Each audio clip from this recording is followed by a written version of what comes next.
السلام علیکم متبازم YouTube channel پر خوش آمدید۔ آج کی ویڈیو میں ہم پپایا یعنی پپیتا کو ڈسکس کریں گے، تو ویڈیو کو غور سے دیکھیے اور آخر تک دیکھیے۔ چینل کو سبسکرائب کیجیے، ویڈیو کو دوستوں سے شیئر کیجیے۔ پپیتا کا شمار منطقہ ہارا کے قیمتی پھلوں میں ہوتا ہے۔ اس کا اصل وطن جنوبی میکسیکو اور کوسٹاریکا ہے، جہاں سے ہسپانوی مہمجو اسے 16ویں صدی میں نیلا لائے اور یہاں سے یہ رفتہ رفتہ منطقہ ہارا اور نیم استوائی علاقوں میں پھیل گیا۔ موجودہ دور میں پپیتا کثرت کے ساتھ ہندوستان، چین، سری لنکا، ملایا، میکسیکو، برازیل، پیرو، وینیزویلا اور جنوبی افریقہ کے علاوہ فلپائن، آسٹریلیا اور بحر الکاہل کے بہت سے جزیروں میں کاشت کیا جاتا ہے۔ پپیتا اندر سے کھوکھلا مگر بیجوں سے بھرا ہوا ہوتا ہے۔ یہ پھل 50 سے 60 سینٹی میٹر تک بڑا ہوتا ہے، جبکہ وزن عام طور پر آدھے کلو سے 2 کلو تک ہوتا ہے۔ پپیتا نشپاتی کی شکل کا ہوتا ہے۔ پپیتا کی کچھ اقسام ایسی بھی ہیں جن میں بیج نہیں ہوتا اور جلد ملائم ہوتی ہے۔ ابتدا میں گہرا سبز لیکن پکنے پر زرد مائل یا نارنگی رنگ کا ہو جاتا ہے۔ اس کا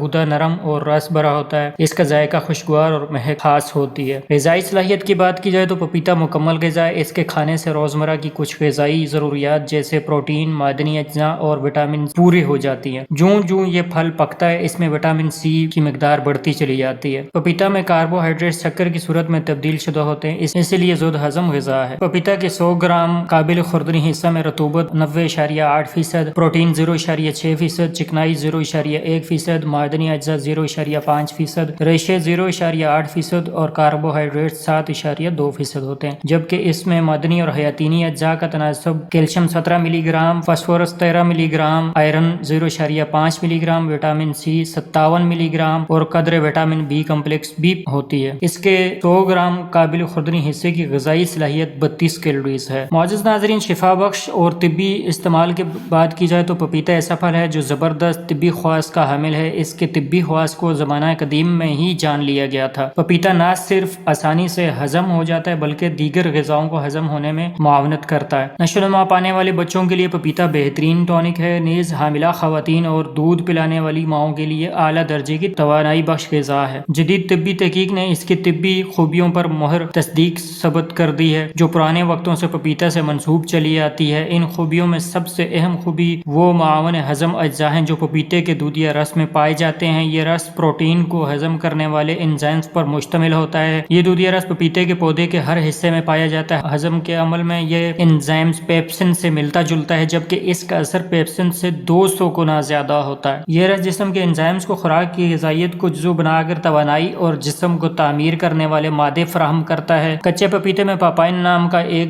جز پایا جاتا ہے جو معدے کے سیال کی کمی، معدے کے غیر مفید سفید سیال کی زیادتی، بدہضمی اور آنتڑیوں کی خراش میں بہت مفید ثابت ہوتا ہے، جبکہ پکا ہوا پپیتا استعمال کرنے سے روز روز لاحق ہونے والی قبض یعنی پرانی سے پرانی دائمی قبض کا خاتمہ کر دیتا ہے اور پرانی بواسیر اور پرانے اسہال کو ختم کرنے میں بہت اہم کردار ادا کرتا ہے۔ پپیتا کے بیجوں کا رس فساد ہضم اور خونی بواسیر میں خوب کام دکھاتا ہے۔ کچے پپیتے کے دودھی رس میں موجود معاون ہضم انزائمز پپائن سے پیٹ کے اور انتڑیوں کے کیڑے ہلاک ہو جاتے ہیں۔ ایک کھانے کا چمچہ تازہ رس اتنی مقدار میں شہد اور 3-4 چمچ گرم پانی بالغ مرد کی ایک خوراک ہے۔ 250 سے 375 ملی لیٹر گرم دودھ میں 3 سے 60 ملی لیٹر کیسٹر آئل یعنی کھانے کے 1 سے 2 چمچ ملا کر ضرور پینا چاہیے، جس سے پیٹ کے کیڑے ہلاک ہو کر خارج ہو جاتے ہیں۔ اگر دوسری خوراک ضروری ہو تو 2-3 دن دہراتے رہنے پر پیٹ کے کیڑے ہلاک ہو کر پخانے کے راستے خارج ہو جاتے ہیں۔ اگر مریض کی عمر 7 سے 10 سال تک ہو تو خوراک کا نصف یعنی آدھا حصہ دینا چاہیے، جبکہ 3 سال تک یا اس سے کم عمر بچوں کے لیے چائے کا 1 چمچہ ہی کافی ہے۔ معزز ناظرین، پیٹ کے کیڑے پپیتے کے بیج کے استعمال کرنے سے بھی مر جاتے ہیں۔ بیجوں میں کیریسین نام کا ایک مادہ پایا جاتا ہے جو پیٹ کے کیڑے خارج کرنے کی مؤثر دوا ہے۔ پپیتا کے پتوں میں موجود الکلائڈ کارپین کے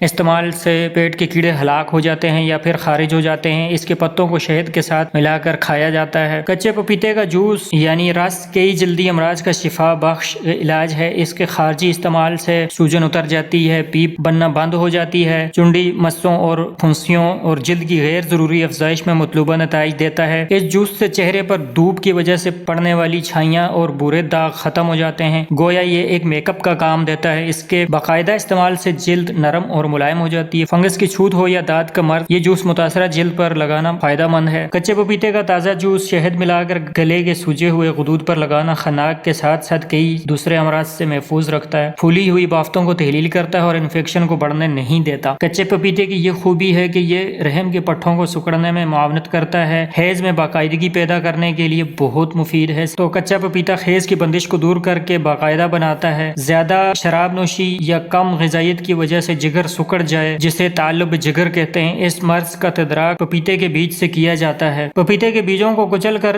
جوس حاصل کیا جاتا ہے اور جوس کا 1 کھانے کا چمچہ لے کر اس میں لیموں کا جوس 10 قطرے ملا کر روزانہ 1 یا 2 بار 1 ماہ تک مسلسل دیتے رہنے سے فیٹی لیور کا عارضہ ختم ہو جاتا ہے۔ اور اس کے علاوہ اگر فیٹی لیور کا مسئلہ ہو تو پپیتا کھاتے رہنے سے فیٹی لیور یعنی جگر کی سوجن یا بڑے ہوئے جگر کا مسئلہ ختم ہو جاتا ہے۔ معزز ناظرین، تحال یعنی تلی بڑھ جانے کی حالت میں پکا ہوا پپیتا مؤثر علاج بالغذا ہے۔ پپیتے کو چھیل کر چھوٹے چھوٹے ٹکڑے کر کے 1 ہفتہ تک سرکہ میں ڈبوئے رکھیں، پھر اس پھل کو بقدر 20 گرام دوپہر اور رات کے کھانے کے بعد استعمال کریں، انشاءاللہ بہت فائدہ ہوگا۔ ملیریا کی وجہ سے بڑی ہوئی تلی یعنی تحال کا علاج کچے پپیتے کے ٹکڑے زیرے کے ساتھ ملا کر کھانے سے بڑی ہوئی تلی اپنی جگہ پر آ جاتی ہے۔ معزز ناظرین، اگر آپ کو پپیتا میسر نہیں ہے یعنی موسم نہیں ہے اور آپ کو پپیتا نہیں مل رہا تو آپ مارکیٹ سے پپیتا کی بنی بنائی گولیاں بھی لے سکتے ہیں، جو کہ حب پپیتا کے نام سے مارکیٹ میں اویلیبل ہوتی ہیں۔ آپ پیٹ کے کیڑے یا باقی امراض میں آپ کام میں لا سکتے ہیں۔ اس کے علاوہ پپیتا بہت سی چیزوں میں استعمال کیا جاتا ہے، جیسے کہ کچا پپیتا عموماً سبزی کی طرح پکایا جاتا ہے اور کچے پھل کے خشک گودے سے تیار کردہ پاپین گوشت کے پکوانوں، چنگم یعنی ببل گم اور کاسمیٹکس اور ہاضمے کی ادویہ میں استعمال کیا جاتا ہے۔ امید کرتا ہوں یہ ویڈیو آپ کو پسند آئی ہوگی۔ چینل کو سبسکرائب کیجیے، ویڈیو کو دوستوں سے شیئر کیجیے۔ فی امان اللہ۔